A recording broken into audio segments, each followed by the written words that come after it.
Good evening. Good evening. We are back here once again on Sunday evening. We are here on Bawa Radio, and we are dedicated to the promotion of literacy and the advancement of authors and writers from unrepresented groups. I am your host, Simone, and today on our show, we have the most awesome Christine Gray.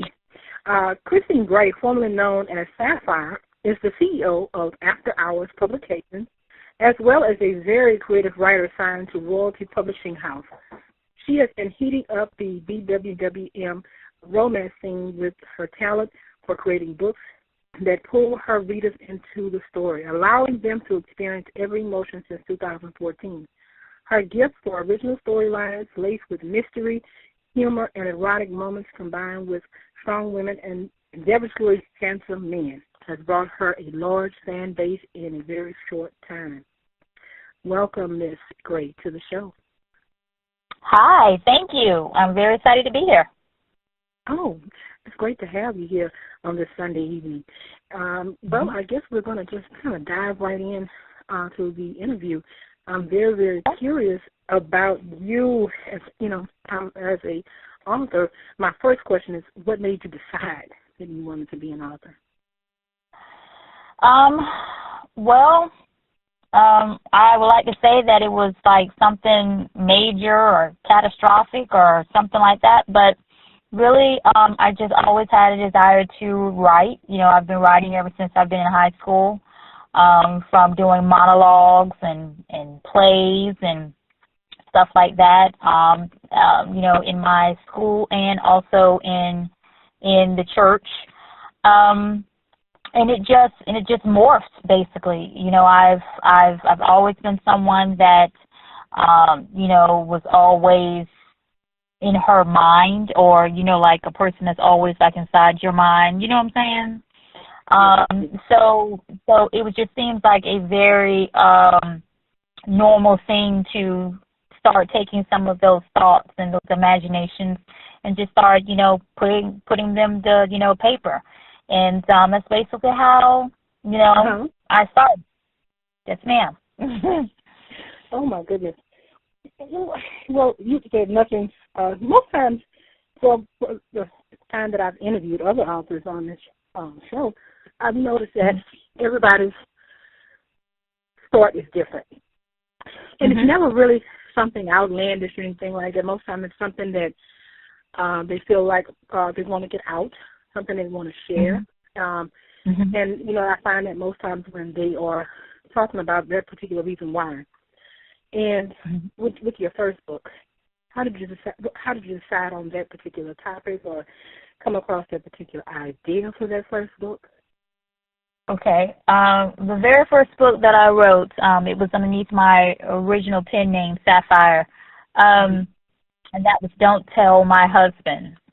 And it was a series. And it was something I was playing around with for a while, and I was writing it out, and then I just stopped, and I was like, don't do that. You know what I mean? Because it was very erotic, and so on and so forth. I dream all of my books.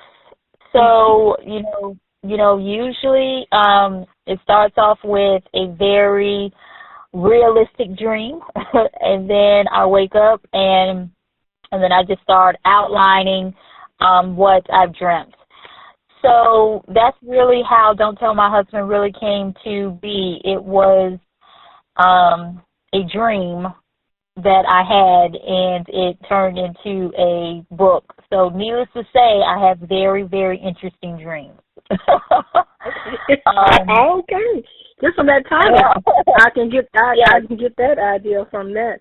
Well, let me ask you this: as Christine Gray and as Sapphire, of course, for that first book, your pen name. Let me ask you this: when individuals that know Christine Gray first read that first book, could they believe that it came from Christine Gray? And you said it was so been so erotic. Would they have thought? Yeah. It all depends on who it is. Needless to say, my mom has never read any of my books, and I told her not to read my books because, you know, she would be constantly on her knees praying for me, you know, because she's really into the church. Yeah. And her side of the family, my uncles are, apostles and preachers and so on and so forth. So needless to say that when they caught wind that I was writing, and, some of them actually some of my relatives actually read my books, they definitely look at me in a different light. I'm quite sure. Yes. They definitely look at me in a different light because, when you see me, and that's what a lot of people say, that I look very young, I look very innocent, basically. Mm-hmm. When they start, cracking open my books, then they have to look and say, "You want that? That's you." So yes, there is a major shock factor that goes along with reading my books and also knowing the person. Definitely. Okay. Mm-hmm. I would assume when an explanation for that side of the family, I can most definitely believe that. Quite. You got quite the stares, I'm quite sure, and quite questions that go along with that.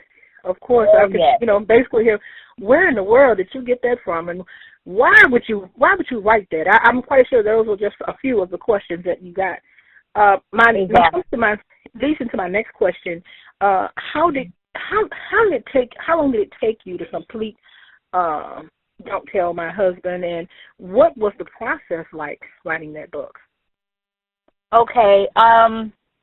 Actually, I know that this is going to be, maybe be a shocker for some people, but usually from start to finish, it usually takes me 3 weeks to write a book. And that's why, a lot of people, they kind of like be scratching their head, like, how are you able to put out a book a month, Mm-hmm. But basically that's why, because like I said, it's, the entire book is literally already written, already Mm-hmm. in my mind. Okay? So when you already have a very clear picture as to who's going to say what, you know what I mean, and the story, so then therefore only thing you have to do is just sit down and fill in everything with actual dialogue. You know what I mean? Yeah. So therefore with Don't Tell My Husband, my publisher, Portia Sterling, she and I, I think it was like October actually, of 2014, and we were talking or whatever, and I had told her about this idea, and she had already been trying to work on me to sign with her company and actually write something.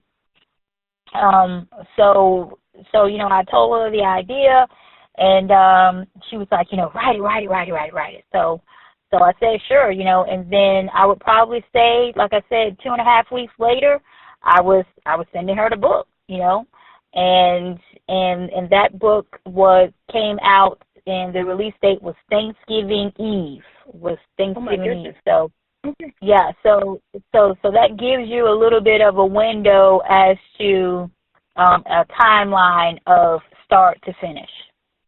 Yeah. Gotcha. That is a short window. Very small window. My first book took was nearly 3 years. There's no way in the world. I'm the type that will write maybe a few days, and then I may not pick it back up maybe for another 6 months. That's just how I operate. But the whole time the process is going on, I'm making notes and writing, but just to sit down and put it all together, I guess I'm a major procrastinator. You can say that too. That's something I'm trying to overcome, procrastination. So that's one of the big problems with that. What's so rewarding about writing books and being an author? What's rewarding for you? My what is my reward? For me, it is interacting with my fan base. Like just today, I was posting on my Facebook channel or Facebook page, and I did a poll because I had an idea of writing this particular book, but I wanted to see if they would even read it, and just posting something and then getting such a large response, back from it, it excites me, and also to read their comments, about, like one person had said that reading my books, has helped her relationship. It has helped her to think out of the box, when it came to her life. One reader has told me that from reading one of my books, the storyline resonated so much with her that it caused her to step back and to reevaluate her own relationships and so on and so forth. And also too, because I am an interracial writer, a lot of the readers have said that it has opened up their minds, and now they're playing around with the idea of even dating outside of their own race. So that is what is rewarding to me, is to know that people actually do invest. You know what I mean? And they really do, and they really enjoy what I have to say. So that is what is really rewarding to me. That's the greatest feeling when people are investing in it. I agree with you on that. And what I'm found that in the process, and I know your first book, did you quickly find out that it was more than just writing, more than choosing a cover, about being an author? There's also the business side of being an author. Yeah. And a lot of times I've noticed here locally, a lot of the authors, when they say, oh, I want to write a book, I've written a book, but then they quickly find out that it's more than just worrying about it being edited correctly, about it being the cover looking a certain way. They soon find out it's a business side of it. Were you prepared for that side of it, or were you kind of just thrust into it and kind of learned as you went, or how was that process for you? Well, of course, from the Jump Street, I didn't know everything, you know what I mean? And I have learned an awful lot, on my journey since that first book, and I'm still even learning, because now I'm also wearing the publisher hat too. But as in regards to that very first book,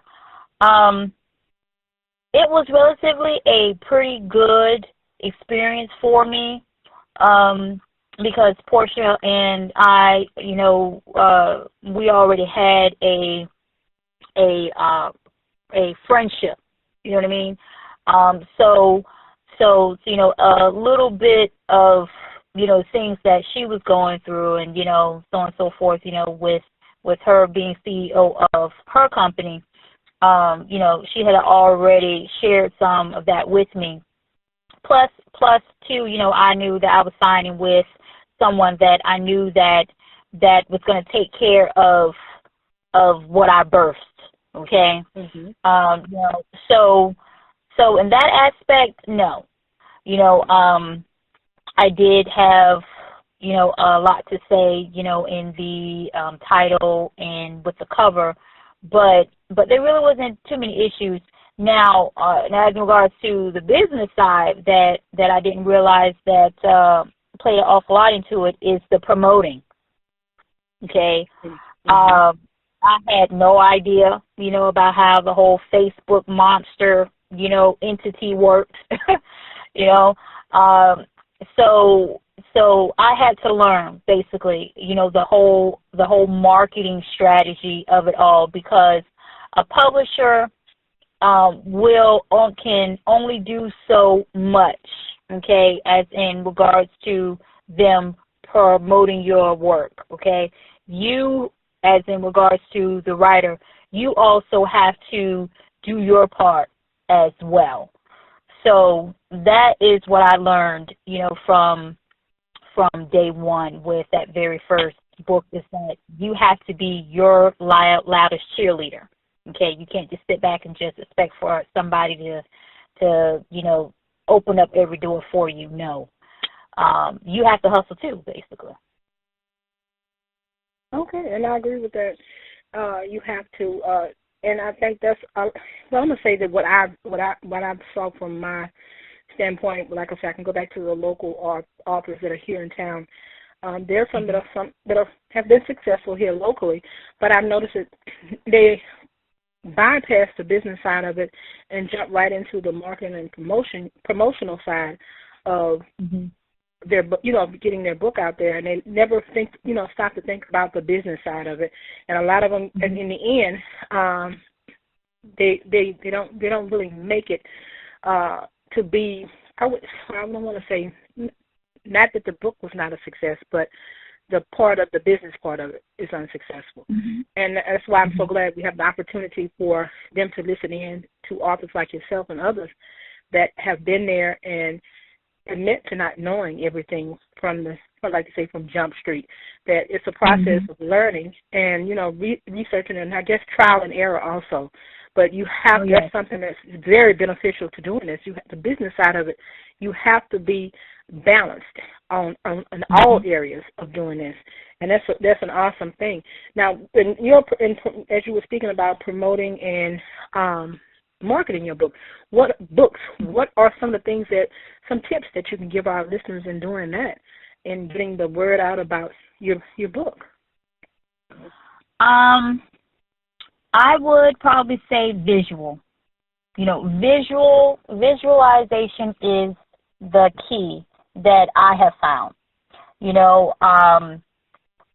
In any type of product, that is the reason why, you flip on a TV and they're selling a burger, okay, but the commercial is so either catchy with a phrase, or it's a play of words to make it very sexy and sensual, and you're just selling a freaking burger. You know what I mean? But it's those visual tricks that does something within a person's mind that captures their interest and makes them want to, buy that pair of pants, because for some reason they think that their butt is going to look just as good as the chick that was modeling it. So for me, I make sure that, whatever promo poster, that I'm posting in groups, or I'm putting in, that I'm putting on my Facebook page, or I'm posting on Instagram, or whatever, that it is visually appealing. Okay. So that would be my one tip. And also to remember that the human attention span is very, very short. Okay. So whatever you are pairing with that visualization, it has to be quick, it has to be catchy, and it has to sum everything up, okay, within a sentence. Maybe a sentence and a half, okay? So that would definitely be my tip when it comes to the whole marketing thing. Make sure that it's crisp, that it's clean, that it is put together, that you're just not slapping anything out there. because it is a representation of your product. Okay? So slow down, take the time to make sure that whatever you are putting out there that is associated with your brand or with your name or your product, that it is clean, crisp, it is visually capturing, and whatever slogan or what have you, that is sweet, short, and to the point. Gotcha. Excellent advice. But when in thinking about the next step, let me ask you this, and I always ask authors, is what is the most, have you done, I'm quite sure you have, book signings. What is the most unusual venue that you've held a book signing? It was at a bar lounge, type of thing. The space had been rented out, but there was a live bar that was also there too. And that can be a good thing, but then that can be a bad thing too. You know what I mean? You have that open bar there, talking to people. You get kind of thirsty. And you just find yourself, going to that bar. Yeah, so that was probably the most interesting place that I had a sign at. But also too, it really helped everybody, calm down, loosen up, so it really did end up being a very fun event, but needless to say, everybody can't hold their liquor, and so that's what definitely made it very, very interesting. Very interesting. Sure. Yes, I've noticed that I guess you have to sometimes step outside of the box with the book signings. And normally years ago, you saw them at bookstores, you saw them at libraries, but now people authors are starting to get a bit more creative to go where I guess the people are, so to say. And I've seen them get a little bit more and more out of the norm, and that's a good thing. And like I said, you have to go where the people are. It's just that simple. And exactly. that sounds like it should have been really fun and quite different for you to do that. And we're just out of, this is April 2nd, and we're just barely out of Women's History Month, which was last month, March. Let me ask you this: who would you say, what female author you thinking you really that's the one that your top author, female author? Who is it that you read or you have read that really left an impression on you? Gosh. Oh gosh, I know, me being African American, I should say something like Maya Angelou or something like that. But I am, and I have always been, a romance junkie. So probably this author is probably someone that I'm sure your listeners may not have even come in contact with, and maybe you haven't either. But Susan Johnson. I don't know if you ever read any of her books, but no, I have not. Yes, she's more Caucasian, type of, type. But Susan Johnson, because I think that I've gotten my creativity when it comes to the way I do my own stories or my characters. I cannot stand a weak woman in my books at all. Okay, sure, my characters are flawed. They have their frailties because, they have their issues that they may be battling with or, whatever. But still, the woman is strong. Okay. Mm-hmm. And that's how her women were in her books. Okay, her books were very sensual. They were very erotic. But you know, the women were strong. So even though they were dealt a crappy hand, all right, they did not allow themselves to be taken by the man, or to just be kicked around, you know, in, you know, with with whatever situations that they're dealing with. So I would definitely have to say that Susan Johnson, the author, she really made a strong imprint on me as a person. So yeah, definitely. Is that particular author, Susan Johnson, is she still publishing books or releasing books or writing? I haven't written one of her books. Excuse me, not written, but I haven't read one of her books in years. I don't really know if she is bringing out anything. If she is, I'm pretty sure that she's really old. Okay. So, I mean, so she may not even be the one that's actually, quote unquote, really writing the books, if you know what I mean. You know, yeah, but you know, she has a very vast catalog. She never really did anything modern. You know, all of her books were always like the historical fiction.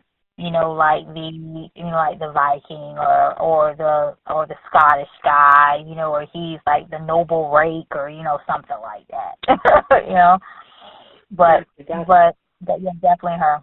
Mm-hmm. Okay, so we've found out who your the literary person that you look to. Who would be the woman, and I'm quite sure I probably already know the answer, and probably most of the listeners. Who would be the woman that's the woman in your life that has most influenced you, not so much as in writing, but and just in life, to help Christine Gray to be who Christine Gray is? Well, that's very easy, and yes, I'm sure that you do know this answer because you probably heard it many times. I would definitely have to say that it's my mom, but not just her, but all of the female, you know, women. You know, my mom, my grandma, you know, my great grandmother. They are, you know, very strong women. You know, my grandmother and my great grandmother, you know, they've passed on, but you know, and thank God, you know, I have my mom, but definitely strong women.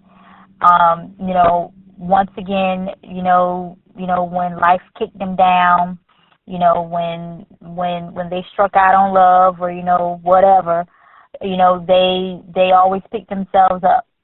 You know, and my mother, she has held up herself to be a very strong example for everyone, you know,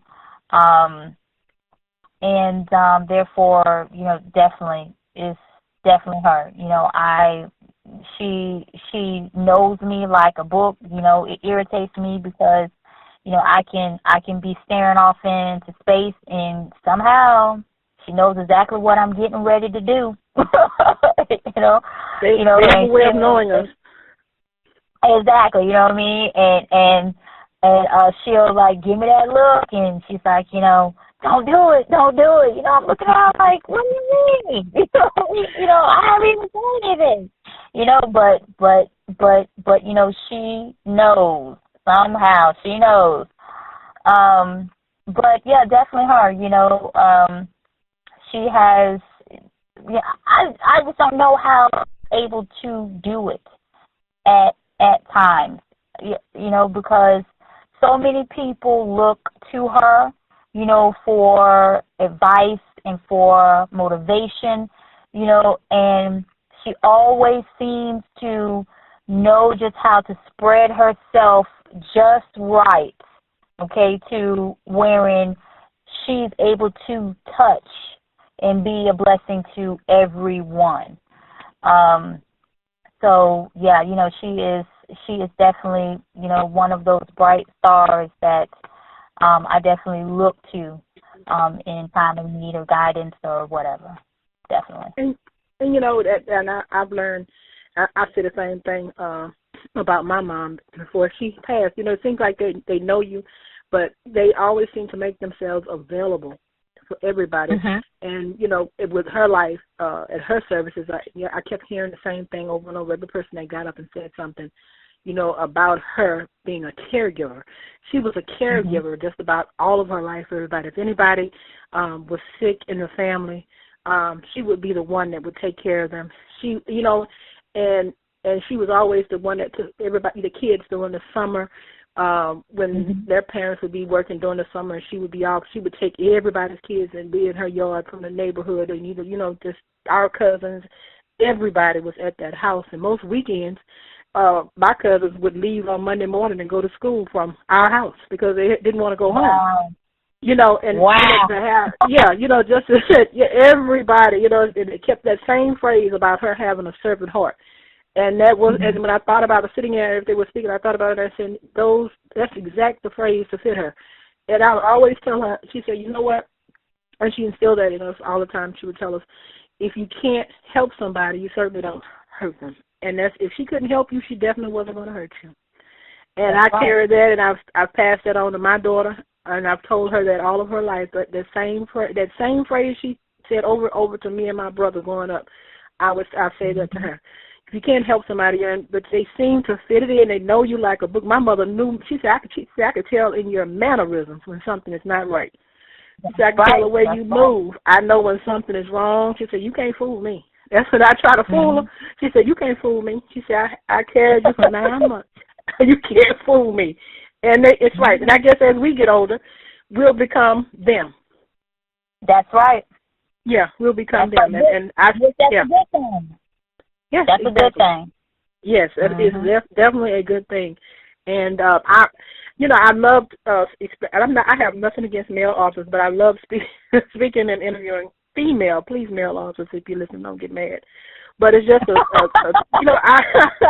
I just can, I can relate. I think better to female authors better than I can male authors, and I think I've only interviewed maybe 1 or 2. But I just it's just a a connection, and you have so much in common with a female author. And let me ask you, do you do tours or anything like that, or? I do not do tours, mainly because I also homeschool my kids. Okay. So I have to be definitely making sure that they don't even food. So how many do you have, and what are the ages? I have 3 kids. One is 15, one is 14, and one is 10. Oh, so together. So I have a 10th grader, a 9th grader, and I have a 4th grader. Okay. So, but this year I plan on being at the Atlanta Kickback on July the 22nd, and then September the 6th I will be in New Orleans for the interracial book tour. It's called Swirling in the Bayou. So I will be there for that, and I think that it's 2 days. It starts on the 6th and it ends on the 8th. So I'm really excited about that one because the kids won't be with the hubby and I, so we'll be having some fun there too. So I'm excited. Yeah, I should really enjoy New Orleans because I live exactly about an hour north of New Orleans, so I will enjoy that. Yeah, I will enjoy New Orleans. New Orleans is definitely, and that's a city when interracial. There's so many different combinations of couples there. So it's the perfect place. That's like the melting pot. I say the melting pot of the South. They're from everywhere, all ethnic and backgrounds and all different cultures and religions. It's just a beautiful city. It's just a beautiful place. I love going there. I always enjoy. You cannot go to New Orleans and not enjoy yourself. It's impossible. Absolutely Okay, all right. impossible. Well, You are going to, I promise you, you will love it. You'll love everything about it. I mean, it's just something about New Orleans. And if you ever go, you will always want to return over and over again. Awesome place. Beautiful. That's All right. right. So you have a right to look forward to that. That's going to be a great trip. So that's good that you're kind of getting out and, like so to say, spreading your wings and getting an opportunity to meet some of your followers in places in different areas. I'm trying to think of another question that I had at on the tip of my tongue that I wanted. Now your genre, interracial, I guess erotica. What would be? Is it romance novels? What is your romance? Still a lot of erotica. And I'm also doing I do a little bit of the paranormal romance / erotica. I mean, the only reason why you have, you put that erotica, at the very end is more of a disclaimer to like let people understand that when those parts come out, come up in the story that they need to buckle themselves in. You know what I mean? Mm-hmm. Because if they're not used to that type of writing, well then, they may possibly be turned off, from it. Because I know that there are some writers that they, kind of glimpse or they, they only touch on those subjects. No, I touch on those subjects and sometimes I park for a very, very long time. Oh my goodness! And when in that area, let me say, I'm gonna say this about that genre. I think it has grown by leaps and bounds as far as followers. Mm-hmm. People are beginning, I guess, I guess some of your followers are not what you say would be the norm. What is your demographic? What age group you think is your demographic for your books? I tend to get like from 18 to like 35. Okay. As in regards to the age, I have fans that are in Jamaica. An awful lot that's in Jamaica and in the Bahamas. Of course, the U.S., Canada, and I even have a couple people that's even in Japan, that tends to be the demographics. Of course, the majority of them are female, but I have, gotten comments and reviews, feedback from men that were commenting on some of my books. And it was, more than, them just trying to hit me up. You know what I mean? They really went into detail, so I know that they actually did read the book either on their own or, with their female significant other, I don't know how they came in contact with it, but yes, that tends to be my current demographical area. Demographic. Okay. Well, let me tell you, your genre. I don't think I've ever. Now I've written, when you say romance novels, I'm not really. I've never. That's not been a genre that I've kind of. I've read a lot of books in. I like historical fiction. And when I think about the first person that comes to mind in your genre, she's really, I guess she would be in your genre, would be Zane. Would you compare your writings to those of Zane? Because I can remember my daughter being in high school and coming, she had a book. She had the book, one of Zane's books. What? I think she might have been in 9th grade or 10th grade. Oh, I remember coming across that book. And I held on to it for a few days, and I guess you probably wondered where it was. And I asked, as I started to read it, and I said, I couldn't close my mouth. And I laughed and I said, now what in the world? And I asked, and the first thing came out of my mouth, it was somebody else's. I said, well, what are you doing with it? It was somebody else's. Yeah, somebody else's. I'm just holding it. I said, you were more than holding it, you were reading it. And I said, well, and I remember asking her, she was so embarrassed. She wouldn't even look at me. I asked her, I said, what do you think about it? And she hasn't answered me till today, and she's 23. So she never could tell me what her thoughts and what she thought about it. But, you know, even they're curious about it. And after I mentioned it to a cousin who has a daughter in the same age group with her. She said, that might be that same book. She said, because mine had it too. I said, well, it may be the same book. I said, but I got it now. And it was just the funniest thing about them with the books. But, you know, they're going to be curious. And, you know, that was just a big thing during that time, that particular author, Jane. But, you know, I don't have an issue. I guess I need to reread more of it. But that's something, maybe one of the things on my bucket list of reading, because I could imagine my mother, if I'd have had a Zane book and she would have came. Now, when you say about your mom with reading something, mine would be on her knees and clutching her pearls. So, that would have been something that had been me with that book. But it's in your demographic. Let me ask you this: as far as demographic, as far as race, you think African Americans more than Caucasian, or you have a larger Caucasian following? I have a large mixing of both. Okay. Yeah, you know, because I interact with fans that are Hispanic, that are, you know, pale white. You know what I mean? Mm-hmm. You know, African American.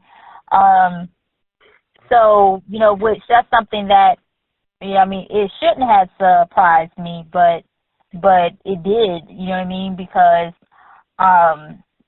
you know, I just assumed that because the majority of the females in my stories are African American, that it would have resonated more within within African American race, but you know, that obviously is not the case. So you know, therefore, you know, I marketed, you know, my books to everyone. You know what I mean? Everybody is welcome. Come, sit down, read. You know, so yes, ma'am. Yes, ma'am. Okay. Are you a full-time author, or do you do something else, or you have another profession? Well, homeschooling my kids and taking care of the house. God knows that is a full-time profession. But well, let me rephrase that. Something outside of the home. No. Okay. No. I write, you know, and I also, you know, juggle my publishing duties, and that's it. Because, you know, between all of that, I really don't have time for really nothing else. Honestly, I don't. Which one do you prefer, being the author or the publisher? Oh, Lord. Well, you know, you got good days, and then you have bad days, you know. You know, to, you know, wherein, you know, the publishing rises to the top, you know what I mean, and then the writer comes up. I actually like them both, because from both of them, you know, both of them feed me in different ways. You know what I mean? With the writing, you know, I can just check out. I don't have to think about anything. You know, I can go into my mental little world, you know, and my kids and my husband be looking at me because I'm over there in the corner and I'm laughing at myself, you know, and they're looking at, you know, why are you laughing? I'm like, well, I'm laughing at what I just wrote. And they're like, yeah, but you just wrote it, so why are you laughing? You know what I mean? You know, but then also too, you know, I do like the business aspect, you know, because that entrepreneurship, you know, spirit has always been ingrained within me. So that's the reason why I actually do like having my own publishing company, because you know, that fulfills that need and that hunger and and I like being able to give new writers, you know, a platform. You know what I mean? So that they can be heard. And so therefore I find that to also be very fulfilling as well. So both of them, you know, to answer a question. Okay. I like them. Well, let me, you know, especially with your genre, do you have any plans maybe going outside that genre? I know you said you do a little bit of the you said Flash? Paranormal. Paranormal. Besides the paranormal and the romance, erotica, do you have any plans to go maybe into another genre, maybe? No.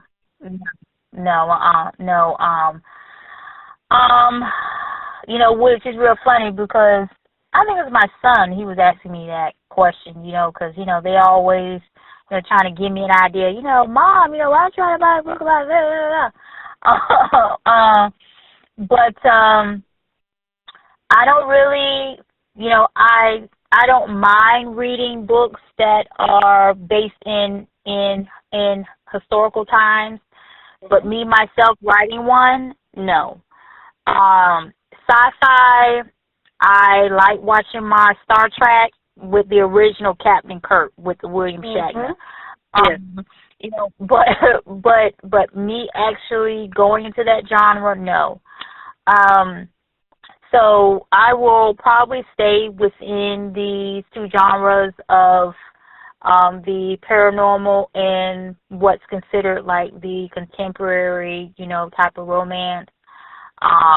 You know, in all their various forms and fashion, you know, like I'm thinking about writing a cowboy, you know, type of romance. But still, that's still considered a mainstream romance type of thing. You know what I mean? Yeah. So no. And honestly, I honestly think that writers, that they need to be mindful about that anyway.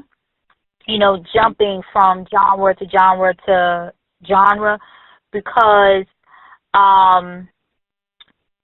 sometimes it can be confusing to the reader. See what I'm saying? You know what I mean? Yeah. Because they're left wondering, what is this person going to do next? You know what I mean? So therefore, that is the reason why, you know, I don't want to be hopping all over and trying to cross-pollinate and, you know, all this other stuff and all these different genres, because I don't want to lose the fan base that I have and that I'm growing, because, you know, they're left scratching their head wondering, why the heck is she writing this book with this green alien?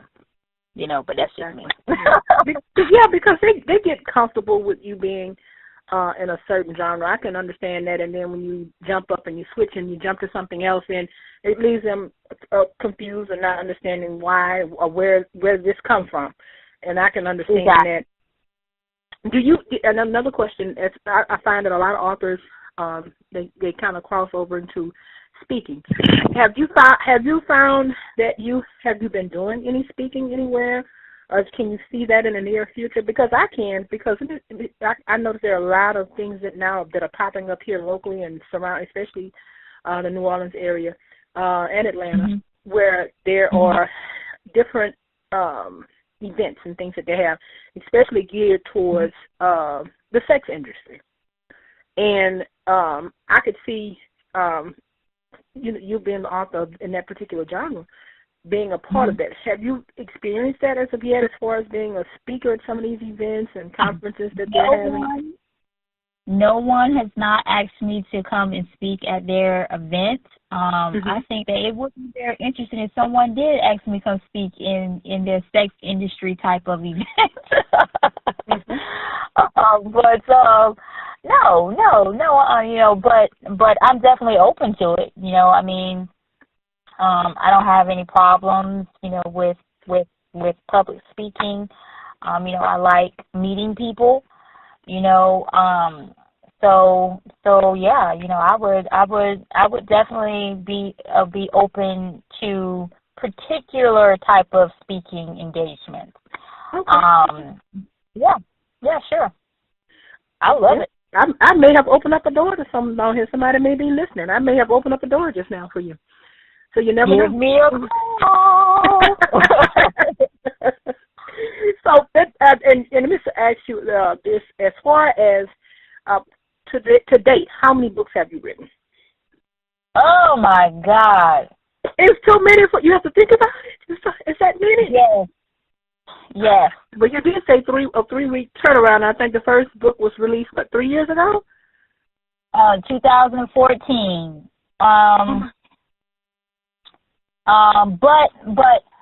But there have been times where, you know, I did go like on a little hiatus, you know what I mean, then I would come back, you know, type of thing. But I would probably say to date, let me see that, because don't tell my husband, okay, all right, or you're going to have to help me add, okay? All right. So don't tell my husband was a 3-book series, and then the spinoff from that was also 3, so then that's 6. Mm-hmm. And then I had one big finale, which was 1 book, so that's 7. Okay. I'm counting my things. Then I had The Extraordinary Love, which that was 2. And then I had One of a Kind Love, which that was 2. And then that's 12. And then that's when I changed my pen name to Christine Gray. So then I had 1 standalone, 2 standalone, 3 standalone, 4 standalone, 5 standalone. So then that's 16. Mm-hmm. Then I did 3 books in my vampire series, so that brings it to 18. No, 19. That's 19.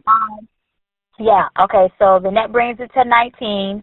Then I did my No One Can Love You Like I Can, which that was a 2-book series, so then that's 21.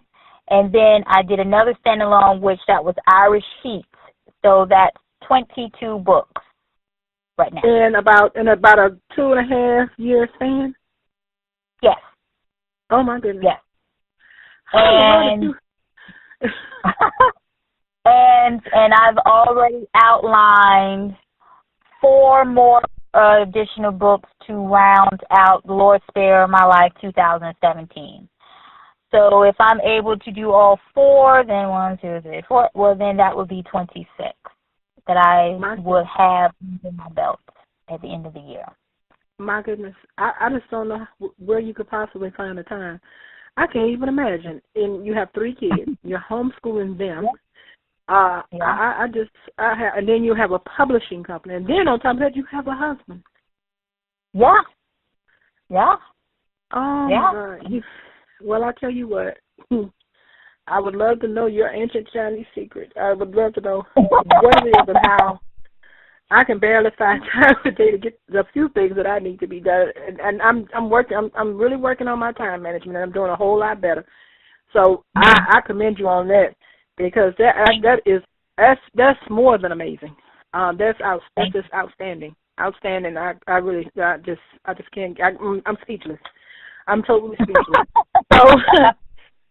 Let me. I'm quite sure. We're getting close to the end of the show, and I'm quite sure they're wanting to know when to possibly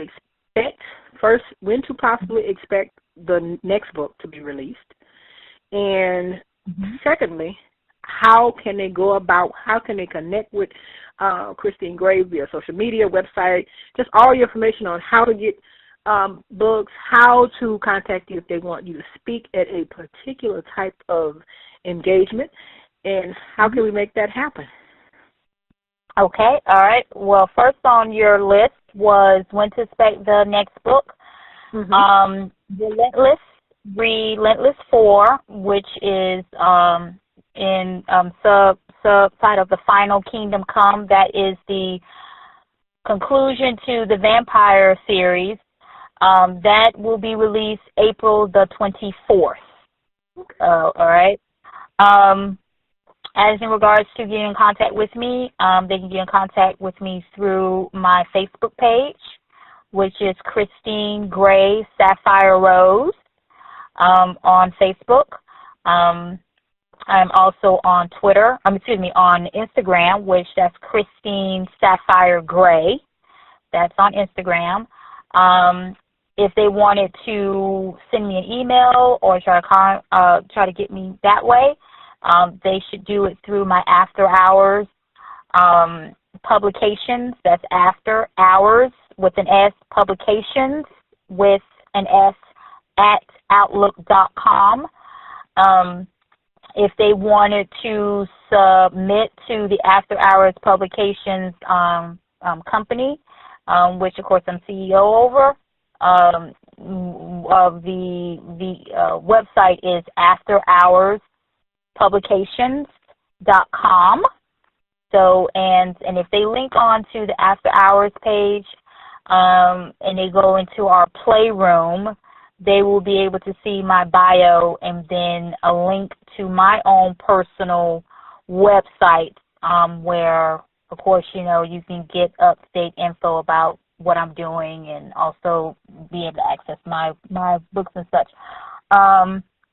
And, of course, also the link to my website and social media and all that stuff that is also on my Facebook page as well. So they can just click on it and be carried away to and of course they heard it here first. They heard it here first on Umbawa Radio. And my last thing for the evening is this: what advice could you give, and either a person that's thinking of writing a book or someone that is a fresh, brand spanking new author? What advice could you give them? My advice would be to be very, very mindful of the person that you portray in public, especially on social media, all right? You want to portray yourself as a friendly person, a very engaging individual, but you also don't want to create a persona that you are rude or just compatible. Okay, let people talk.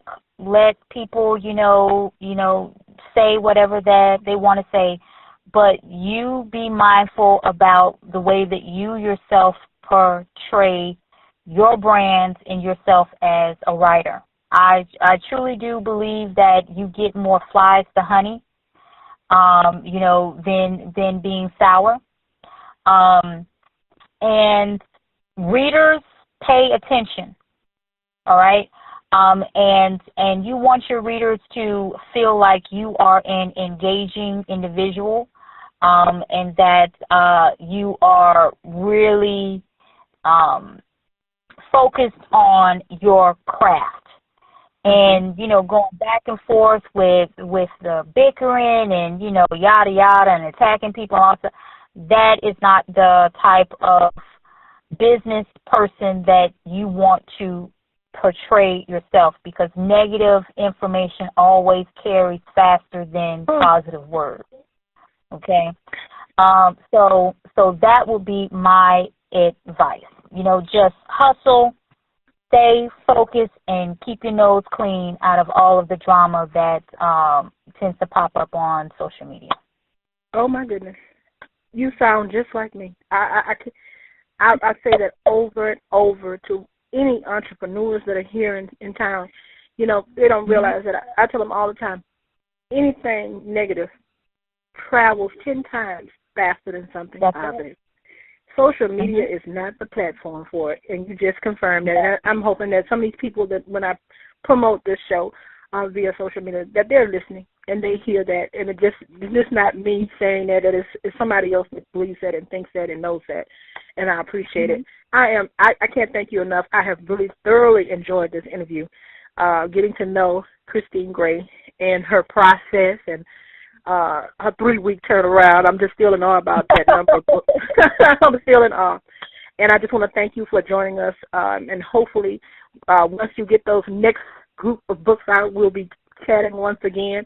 I'm super excited. I'm excited for you, and continue to do what you're doing because it seems that you love it, and when you love something, that's very important. And as for you listeners, I want to thank you again for tuning in, taking an hour away from your Sunday evening, which I know most of you are probably preparing for tomorrow, which is Monday. It came too fast. And I want to thank you for joining us on Umbawa Radio, and I look forward to chatting with you next Sunday, same time, same situation. And I bid you all farewell and good night, and enjoy the rest of your evening.